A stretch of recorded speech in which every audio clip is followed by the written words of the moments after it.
রান্নাঘর শুধু খাবার তৈরির একটি জায়গা নয়, এটি একটি পরিবারের ভালোবাসা, যত্ন আর স্মৃতির ঠিকানা। প্রতিদিন এখান থেকেই শুরু হয় নতুন দিনের স্বাদ, পরিবারের হাসি মুখ আর একসঙ্গে বসে খাওয়ার আনন্দ। একটি পরিচ্ছন্ন ও গোছানো রান্নাঘর শুধু কাজকেই সহজ করে না, মনকেও ভালো রাখে।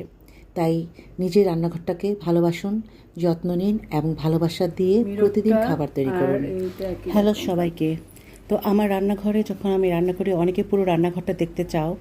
তো আমি আমার রান্নাঘরটাকে যেভাবে সাজিয়েছি, সমস্ত প্রয়োজনীয় জিনিসগুলো আমি হাতের কাছে রেখেছি, যেন আমার রান্নাঘরে আমি যখন না থাকি তো আমার মেয়ে, তোমাদের ভাইয়া যেন রান্নাঘরে এসে সব কিছু খুঁজে পায়। তাই ওরকম করে আমি হাতের কাছে কিছু জিনিস রেখেছি, যেগুলো নিত্য প্রয়োজনীয় যেগুলো জিনিসগুলো।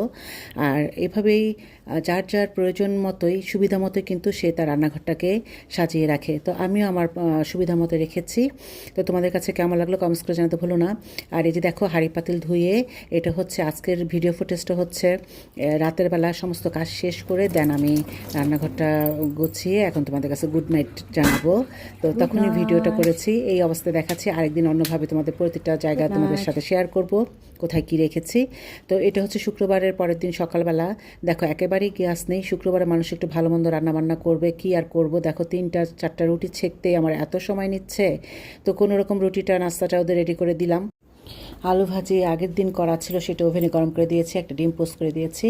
তো আর মেয়ে তো ঘুমাচ্ছে, যেহেতু ও পুরা 4 দিন ক্লাস করে বৃহস্পতিবার শুক্রবার আর শুক্রবারটা সে একটু রেস্টে থাকে, একটু দেরি করে ঘুম থেকে উঠে। তো ও উঠলে ওকে আমি ওর খিচুড়ি আছে, একটা ডিম পোস্ট করে দিব আর একটা ভেজে দিব। তো এইভাবেই সকালটা কাটালাম।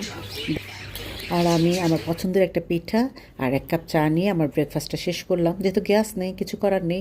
ভেবেছিলাম আজকে পরোটা খাবো, গরু মাংস আছে, কিন্তু পরোটা ভাজার মতো গ্যাস নেই। ওরকম পরোটা ভাজতে গেলে এই গ্যাসে হবে না।